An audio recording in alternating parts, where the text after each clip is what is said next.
The Panic of 1873 had a number of victims, one being the Kett family of New York.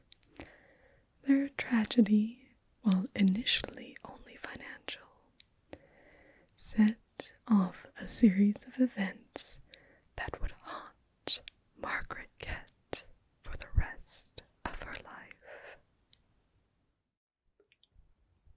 Welcome to Tingledom.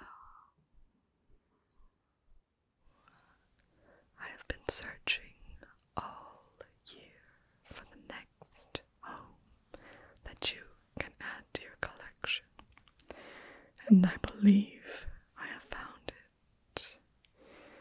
You are such a unique client with your interest in all things haunted, and those where the veil seems particularly thin, and we can witness ghosts and spirits from within our own realm. I became aware of this home many years ago, actually, but the owner was very reluctant to sell. He has now passed on, and so we have seen through his estate that this home will now be back on the market. It is located in a small and unknown town of Dayton, New York, which in the 1870s was believed to be potentially one of the next big things, which is why John Kett, a very wealthy banker at the time, invested in this particular piece of land and began building this home on top of it. During the construction, the investment that John Kett and many others had made into Dayton and the railroad that was going to run through Dayton, everything failed, and he was financially ruined. And so, in 1875, he moved his family into this unfinished home. His family was John, and he was married to Margaret. They had a son, their eldest son, Clyde, another daughter, Maria, and then their youngest daughter, Elizabeth, who was nicknamed Libby. Now, John, when he came into this home, even though he had no skills in carpentry or anything like that, he intended to finish the home himself, and he worked his way through. Now, the mother, Margaret, obviously unhappy with the financial destitution she found herself in, still wanted to make sure that her children would present as nice, upstanding members of the community. And so while they couldn't pay anyone else to be the governess and do their hair and all of that, Margaret took that burden for herself. And every morning she would put the girls' hair into beautiful ringlets, curled and put up beautifully to be quite fashionable. though they were quite young. And she always brushed young Clyde's clothes as well to make sure he would look nice and smart. As John worked his way through finishing this home, he one day was working up this balcony, and as he worked on the balcony, he had left a ladder up the side. It's actually the reverse side of the house, so we can't see it in here. There was a ladder right outside of the window in this chamber. This chamber happened to be little Libby's bedroom on the second floor. When Libby discovered the ladder, she saw it outside her window and thought that looked like fun. She'd seen Daddy up there. And so she trekked up the ladder. But she did not go down in the traditional way. The ladder became loose. Margaret, in the other room, heard a shriek and then a thud. She ran to see out the window and saw Libby's lifeless body, the ladder fallen on top of her. She ran downstairs, but her girl was already gone, and there was nothing that she could do. Margaret was driven mad with grief. She never recovered. She was just 29 when Libby died, and rather than staying in the master bedroom across the way, she spent every night for the rest of her life in the bed in Libby's room, overlooking the window, hoping for a glimpse of her daughter, which reports do say she did see her spirit. I think that's part of the reason she was never able to move on. Margaret died in 1930. The house at that point, after Margaret and John died, was left empty. It went on to Clyde Kett, the eldest son. But because it had been a home of much sorrow for him, seeing the way his mother had been driven mad by grief, he felt he could not put that home into somebody else's hands and put that grief into their hands as well. And so he kept the home, as did his children.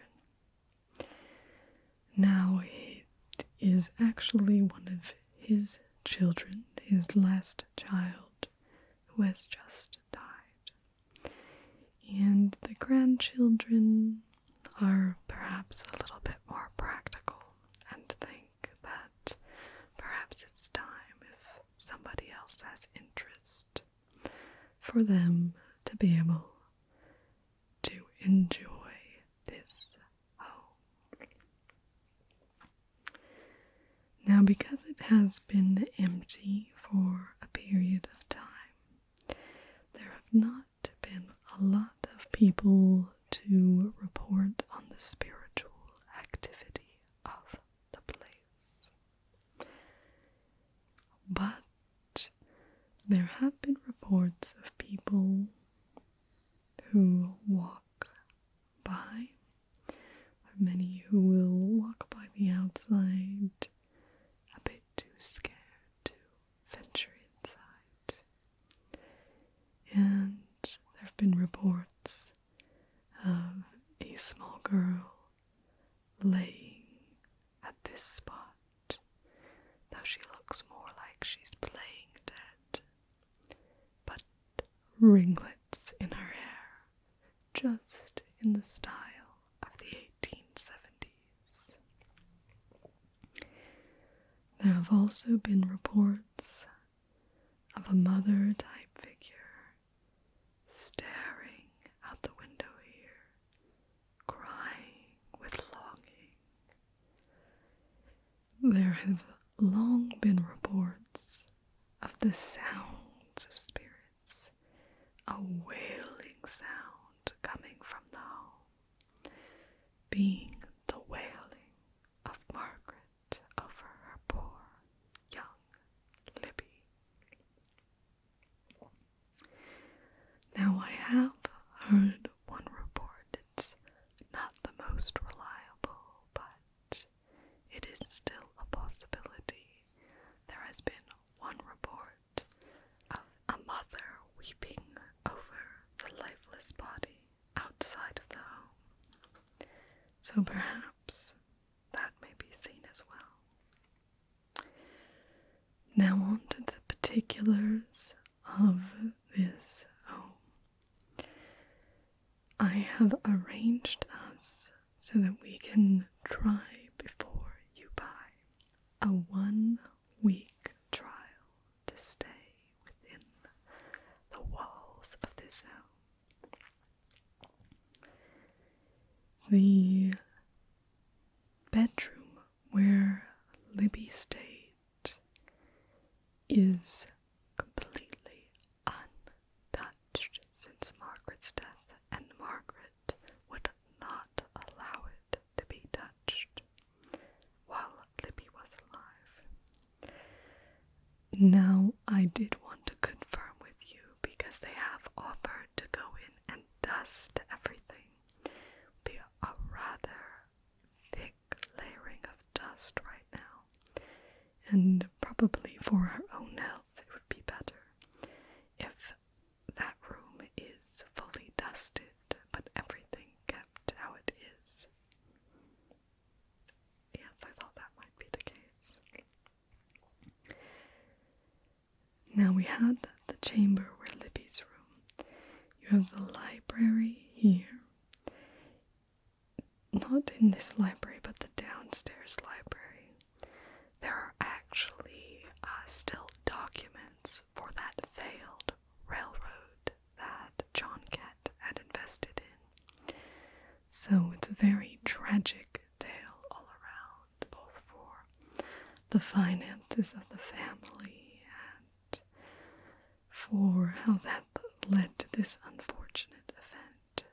Because if John Kett had never had to try and finish it himself, Libby would have never seen that ladder there, and who knows what might have happened then. Now, the reports that I've heard, I've actually interviewed some of the people who walk regularly around the property, and they have said if we are there for a week, they do believe that we shall at least hear Margaret, if not see a glimmer of something. They would be very surprised. So it sounds like quite a spiritually active area. Now Libby's room, as I said, is untouched since Margaret's death. It has the toys, clothes, and artifacts, all from Libby's life there.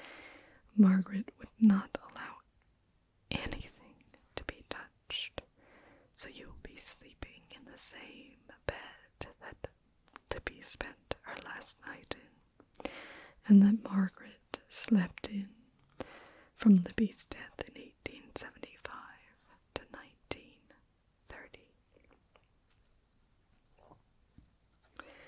The library, you can see here, this one also on the first floor, the larger library.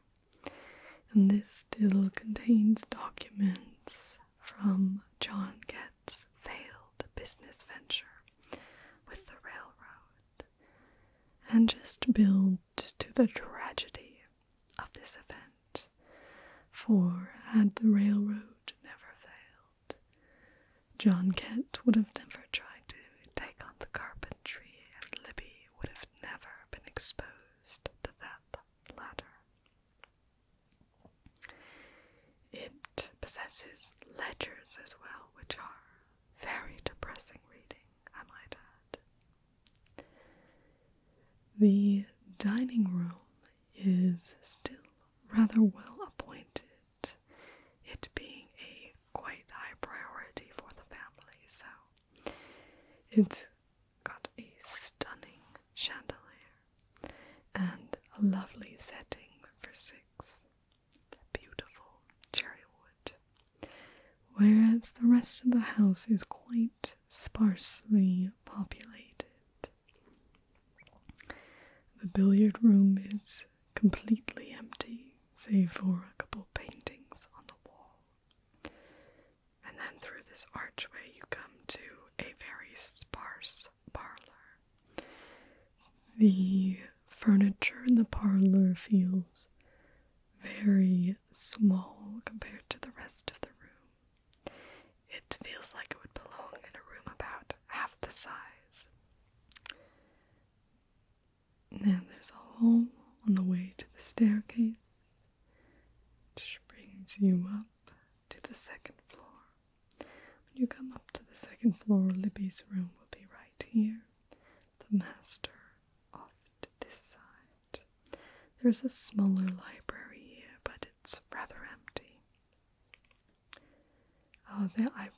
My understanding is that there weren't originally many books there to begin with. Yeah. This larger room here, next to the bathroom, was Clyde's bedroom, and it's fairly empty now. He did leave his single bed there, so I thought if you stayed in Libby's room, I could stay in Clyde's room. And then their other daughter stayed in this room, with this room being the guest room. In the bathroom, this was obviously built in the 1870s, so no hot water. But it's actually been investigated by engineers, and they believe that there actually would be no way to get hot water, which was quite surprising to them. But to me, it makes perfect sense that the sorrow and the spiritual plane would be such that it could not allow the heating of the water, so I'm afraid we're going to be stuck with cold showers and baths. And obviously, having never been updated from the 1870s, it also contains no electricity, though that can be changed, but I wouldn't be surprised if it's a little temperamental. Now this home is right within your budget. The outside is as it looks here. The outside was finished by the original builders. So very gorgeous. A wonderful homage to the Victorian period of the time. And the hope of Dayton, New York, the town. There's actually a couple other large homes around, though they